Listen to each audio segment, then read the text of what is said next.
Vediamo un Vai. po'. Ecco, ci siamo. Buonasera, buonasera a tutti da Miata News. Con noi Michele Santoni. Michele Santoni, ciao, buonasera. Piccolo test, Ciao se mi Marco, senti. buonasera. Allora, presidente FISA Siena, Michele, stai a Badia San Salvatore, autotrasporto è stato veramente un settore, devo dire la verità, non è stato parlato moltissimo, perché in questi 2 mesi avete mantenuto comunque sia attraverso i vostri servizi il prodotto che arrivava da mangiare e tutto ciò che serviva all'infrastruttura per poter vivere, insomma. Questo poi entreremo nell'argomento ancora di più in una provincia con una viabilità non perfetta. Non è stato semplice, Michele, immagino.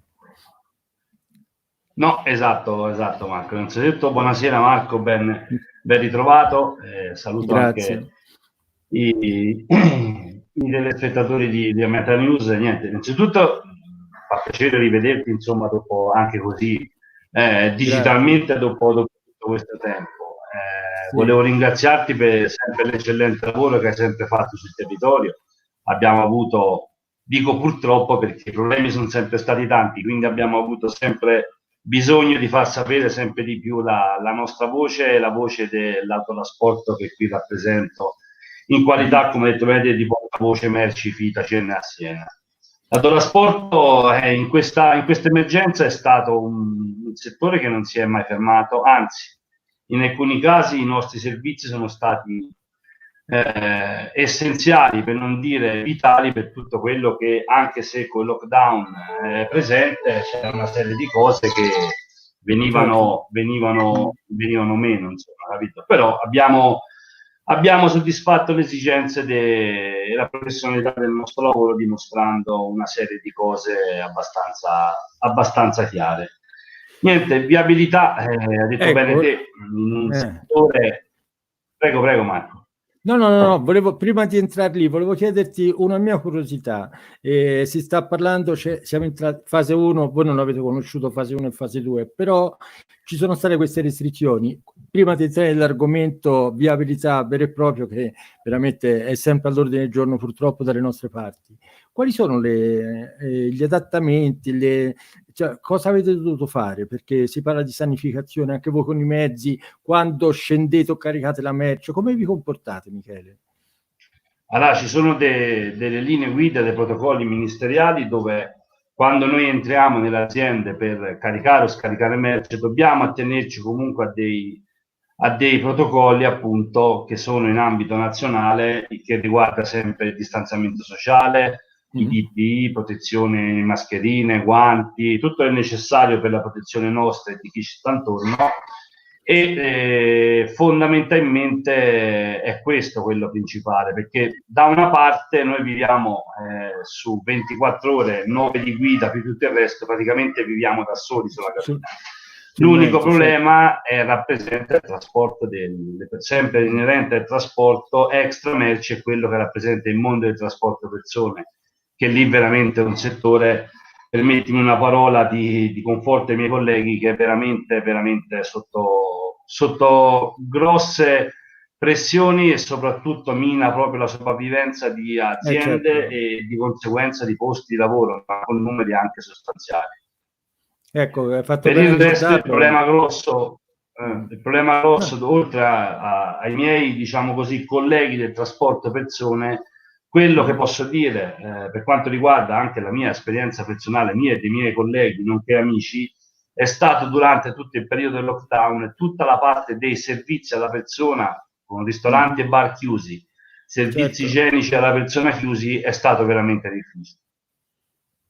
Posso solamente immaginare. Hai fatto bene a ricordare anche, poi è entrato pian piano anche il trasporto persone, si è dovuto riadattare, insomma, tanti investimenti e soprattutto anche tante responsabilità, perché c'è una persona, la metto semplice, che guida il mezzo, ma ce ne sono altre dentro, quindi bisogna guardare la strada, ma bisogna stare anche attenti a quel che accade all'interno. Questo non è assolutamente trascurabile, credo anche te come rappresentante proprio della tua categoria di FITA provincia di Siena al tavolo avete affrontato in maniera adeguata questo qui, perché non è semplice effettivamente, no? No, no, assolutamente no, quello è un settore veramente che è sempre stato di grande responsabilità, perché parliamoci chiaro, finché trasporti mattoni e scavatori è un conto, avete dietro la responsabilità di 50-60 persone, cambia, insomma, cambia tantissimi atteggiamenti. E ribadisco, e soprattutto in questo momento, in questa fase di ripresa dovuta da questa pandemia, quello è un settore fortemente colpito, purtroppo. Allora, Michele, io intanto sto smanettando, questa è una piattaforma che uso da tempo, però la linea non è sempre perfetta. Io che cosa ho fatto l'altro giorno? Innanzitutto mi sono fatto coraggio, ho ripreso la macchina dal 2 di marzo, uno degli ultimi giorni che poi ci siamo sentiti, si doveva fare anche una verifica insieme delle strade della nostra provincia meridionale senese. Ho preso la macchina e sono andato a osservare un po' come è la situazione. Ci sei, Michele? Sì, ci sono, ma ci sono. Sì, allora, sì. Io qui sto venendo sostanzialmente da Gallina e sto percorrendo questo tratto che già qui, ora io interromperò, già qui c'è questo smostamento che va avanti ormai da tanto tempo, qui c'è stata una restrizione della carreggiata. Eccomi, poi continuo, Michele, e andiamo al dunque.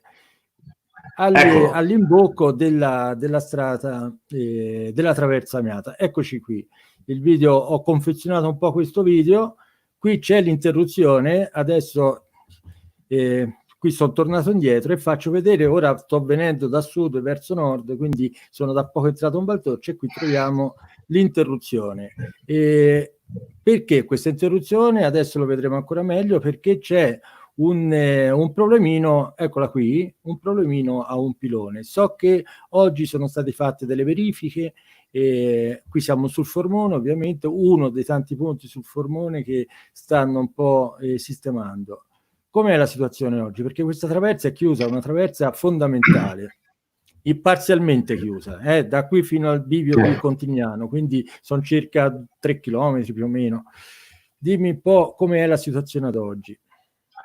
Allora, allora, un passo indietro, questa è la famosa variante Etruria, Marco, questa doveva essere completata, sì, perché proprio la parola stessa chiama traversa Amiata Chianciano, perché avrebbe dovuto collegare la Cassia con Chianciano, ma non tanto in sé per sé come Chianciano, ma come punto di vista del trasporto e della mobilità in genere, perché lì c'è l'autostrada. A Quercialpino, certo, l'entrata del casello dell'autostrada sarebbe stata questa forse una delle più importanti opere infrastrutturali degli anni, mi sembra 84, 85, metà anni 80 diciamo, che poi non è stata mai completata. Infatti la traversa Chianciano riprende il suo vecchio percorso appena passato il bivio per Contignano, per la Foce, per capirsi, per la Foce, che è una strada, ecco. Questa adesso era importante soprattutto dal punto di vista del trasporto, perché con la caduta del ponte del 2012, caduta non chiusura, ricordiamolo, certo, il ponte Nove Luci, il famoso ponte Nove Luci, questa era l'unica via d'accesso per salire a Pienza e collegarsi in modo ragionevole alla Val di Chiana, al casello di Bettole dell'autostrada.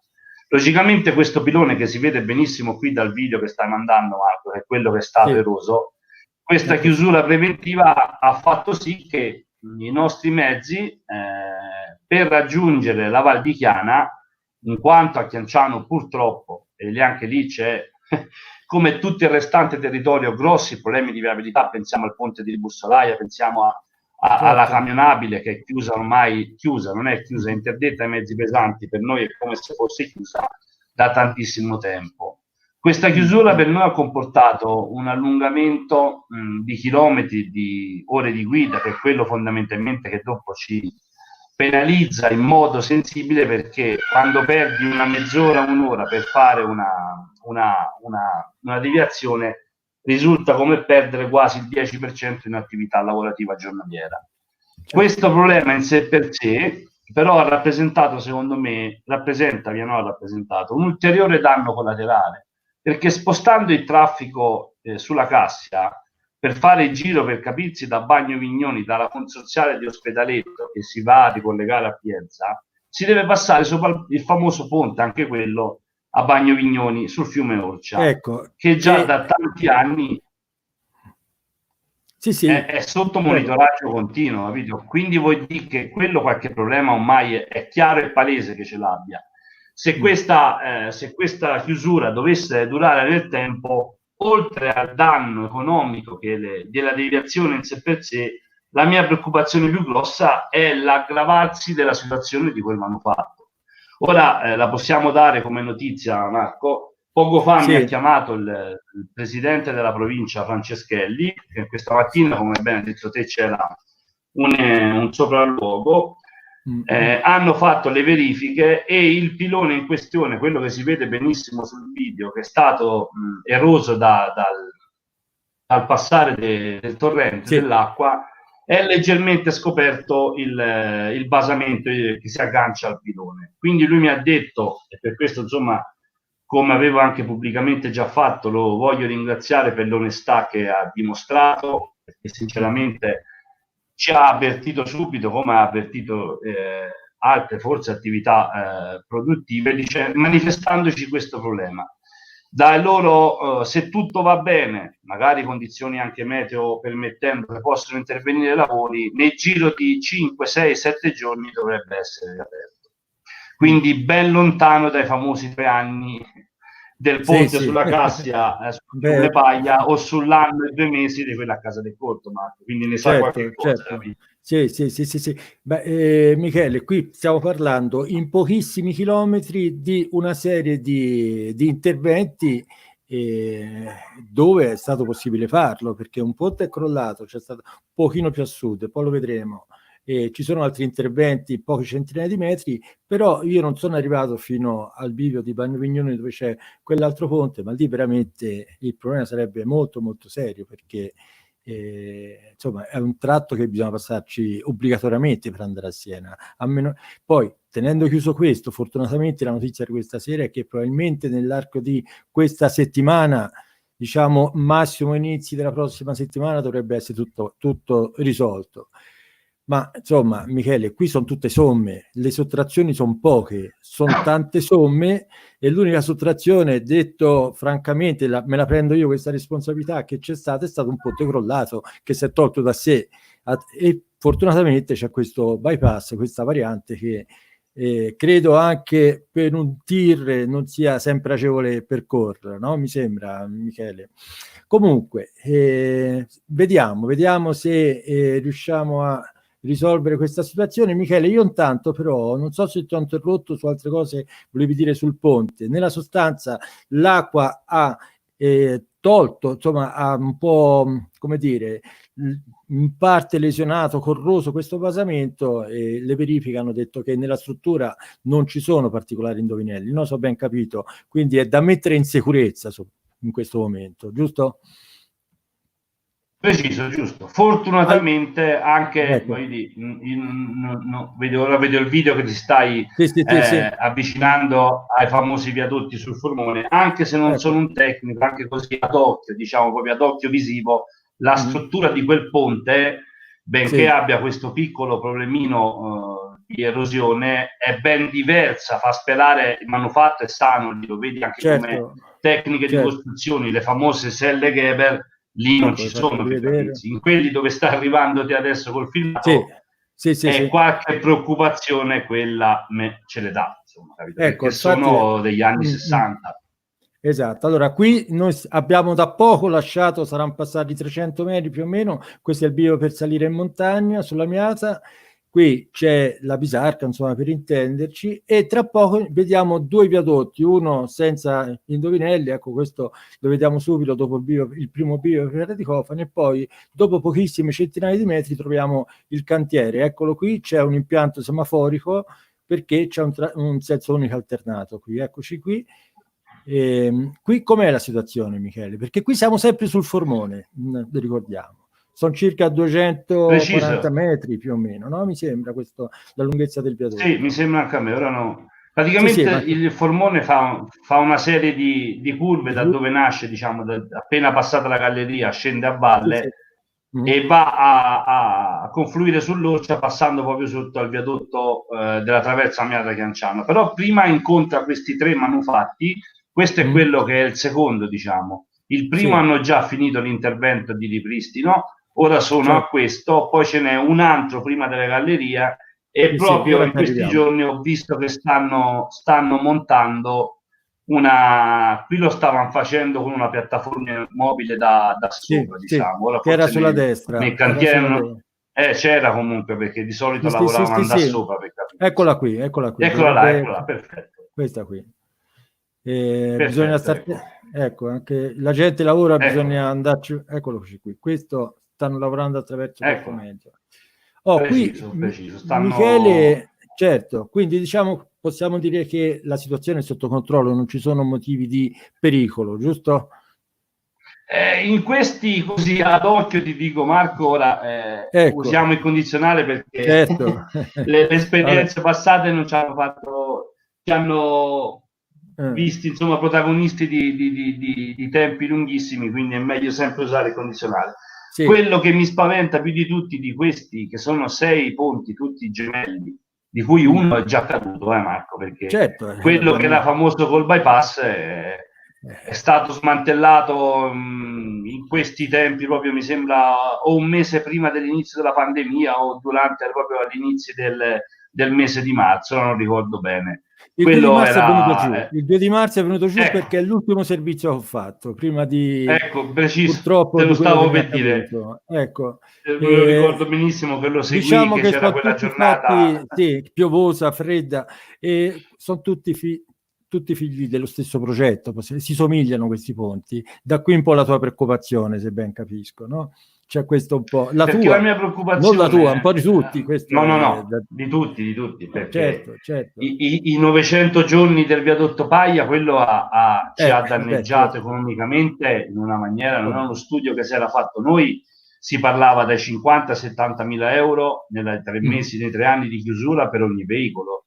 Letteralmente bruciati. Te capisci che moltiplicandolo per tutti i mezzi che hanno transitato lì in 910 giorni viene fuori un conto astronomico, Marco. E la mia paura è proprio dovuta a questo, perché il famoso viadotto sul Paiola, quello che sicuramente ora ci arriviamo, lo farai vedere, Ora quello ha una dimensione... Eccolo, questo è. No, qui c'è un altro piccolo cantiere qua su. Ha ragione. L'altro piccolo, eccolo qui. Qui abbiamo passato l'ennesimo ponte sul Formone e qui c'è quest'altro piccolo cantiere. Anche qui c'è stato un intervento recente, no? Se ricordo bene. Preciso. E siamo proprio all'inizio della balleria. In concomitanza con la riapertura del nuovo bypass che è stata fatta nel 2017, qui furono un intervento di quasi 200.000 euro, mi ricordo bene la cifra, con una qualificazione che si vede che però qualche problema non ha retto. E anche lì parte tutto dal fiume, Marco, come tutto. Sì, perché scende da questa parte, della montagna. Preciso. Sì. È il controllo delle acque che va sicuramente migliorato, perché da lì parte tutti i problemi. Ecco, qui siamo già entrati in Val di Paglia, si è passata la galleria, le chiavi, e qui siamo a questo ponte a cui facevi riferimento, dove hanno iniziato il cantiere. Ecco, ora io fermo l'immagine. Preciso. Ecco, allora, questo qui, se visto bene, c'è un ponteggio che parte dal basso, viene fino a parete del ponte. Quindi sicuramente il metodo di intervento sarà diverso rispetto agli altri che stanno facendo, che hanno già fatto. Questo, detto fra me e te, i nostri ascoltatori, mi preoccupa un po', perché se disgraziatamente questo ponte non avesse determinati requisiti o necessitasse di interventi massicci che necessiterebbero della chiusura totale della strada, si comincia a parlare di radicofani. Ora a radicofani c'è un ulteriore problema, che se hai fatto caso, oltre a quella sull'SP24 a 40 tonnellate che escludeva il passaggio di quelli da 40 a 44, ma ora il problema più grosso è per riscendere la famosa deviazione viabilità alternativa che abbiamo fatto per 900 giorni prima della Bisacca, dove per capirsi, per chi è della zona, c'era quella frana con New Jersey in cima al crinale della collina. C'è una limitazione a 40 tonnellate. Sì, a 4 tonnellate. 4 tonnellate. 4 tonnellate è poco più di un daily, il che vuol dire che il trasporto merci non potrà passare di lì. Questa è la mia preoccupazione. E se dovesse venire istituita come viabilità alternativa la strada di Piancastagnaio, passando per la Badia, con i problemi che c'è a Piancastagnaio, con i problemi che c'è a Badia, cioè veramente non ne usciamo più vivi, né dal punto di vista che le aziende saranno costrette a chiudere, né tantomeno quello che rimarrà delle strade di competenza magari provinciale all'interno dei comuni di Piancastagnaio e del Badia Salvatore. Ecco, guarda, vediamo se riesco a farlo vedere questo. Va bene, semmai anche vediamo. Sì, perché ricordiamo che tra l'altro a Piancastagnaio c'è questa situazione ancora. La vediamo velocemente in questa maniera. Eccola, questa c'è la provinciale 18 che sale e che ora mi dispiace farlo vedere così, però si capisce, no? Qui siamo più o meno a 4 km da Piancastagnaio, a metà strada tra la valle e il centro abitato, e qui c'è una situazione, questa è una foto di marzo, una situazione tutta a divenire perché è ancora sotto controllo. Il peso cioè, può passare ora un carico, però non si sa ancora perché ci sono dei sensori e si attendono dei dati importanti, perché se c'è stato un calo della sede stradale ci sarà il problema, insomma, se non erro. Quindi la tua preoccupazione della chiusura del ponte e dell'impossibilità di passare per Radicofani e essere costretti, Piancastagnaio, Viabilità San Salvatore, poi scendere sempre che poi in Valdorcia sia tutto a posto, diventa una preoccupazione più che lecita. Questo è un po' il ragionamento che sta facendo, giusto? Preciso, perché voglio dire, il problema nostro è che viviamo immaginate in un negozio di cristalli che dal momento entra dentro un elefante, dove lo sposti, prima o poi succede qualcosa. Perché come hai detto bene te, la strada provinciale 18, ti ricordi Marco, no, prima di Natale, con la chiusura di quella strada e in concomitanza la caduta, la frana sulla Cassia proprio, quella è stato intervenuti, diciamo, in tempi brevi anche da parte, logicamente, ANAS ha un altro modus operandi e tantissima differenza di intervento rispetto a una provincia che vivono una riforma un po' parziale che le ha svuotate economicamente, svuotate di personale e ha lasciato le competenze. Quindi io capisco tutti capisco tutti i problemi dell'affrontare certe problematiche, però qui il problema grosso è che bisogna fare un piano strutturale da parte della Regione Toscana veramente serio, cioè qui bisogna cominciare da una parte, fare l'analisi di quelle che sono le criticità chiuse o a rischio chiusura e intervenire da una parte e sistemare una volta per tutte, perché la frana Piancastagnaio adesso, eccola qua, è transitabile senza nessuna limitazione. Però prima o poi arriverà l'inverno ancora, Marco. Dopo se riviene chiusa un'ulteriore chiusura di quella strada, o magari nella magurata delle ipotesi venisse chiuso il ponte su Paiola che parlavamo prima, non possiamo transitare da Radicofani, transitiamo qui, portiamo peso a questa strada, viene chiusa anche questa. Allora dopo per arrivare a Siena tocca passare da Orvieto dall'autostrada. Cioè, questo è veramente la disfatto di un territorio, ma non solo dal punto di vista, io ho sempre detto che bisognerebbe che passasse il messaggio che il trasportatore fondamentalmente è quello che in prima persona viene danneggiato, perché magari noi abbiamo dei contratti annuali che non possiamo andare da un committente a modificare tariffe.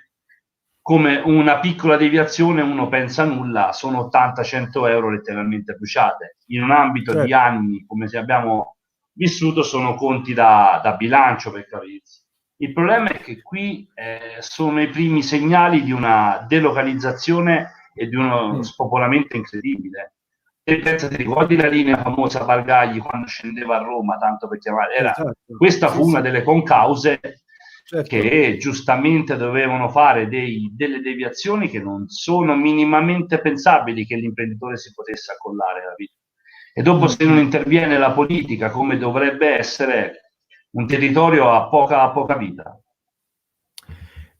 Qui dobbiamo avere molta speranza in tante cose, Michele. Io la vedo un po' così, perché stiamo su. Io dico anche questo, guarda, Qui purtroppo parliamo, si stava prima dicendo del danno, vedi qui invece il ponte che è venuto giù sulla Cassia 3 anni fa, il danno era tutt'altro rispetto a quello che è stato riscontrato ora sul Formone, però è una somma di situazioni, perché questi depositi nel tempo, questi colpi che arrivano al pilone, l'acqua che non scorre bene, dragarlo sì, dragarlo no, i discorsi dei consorzi, si sommano tante cose, però alla fine poi i cittadini si trovano inevitabilmente a trovare alternative, e trovarla per voi, Michele, non è che voglio fare uno slogan a favore degli autotrasportatori, però indubbiamente avete a che fare con il tempo, con i pesi, con tante situazioni e con i clienti che vogliono, perché poi i clienti alla fine siamo noi utenti finali, mi sembra. Quindi Bravo. e anche in questi periodi di pandemia avete sostenuto, per così dire, il paese, e questa è una cosa che io vorrei risottolineare, perché ho sentito poca gente parlarne sotto questo aspetto. Quindi, Michele, io la speranza la rinnovo, hai tante cose da fare, perché ti interfacci tra le imprese e le necessità e la politica. Dacci un messaggio però positivo per il futuro, dai. Non tutto crolla, dai. Allora, in questo no, dai, in questo io penso, no, dai, Guarda, tolgo anche spero questa immagine.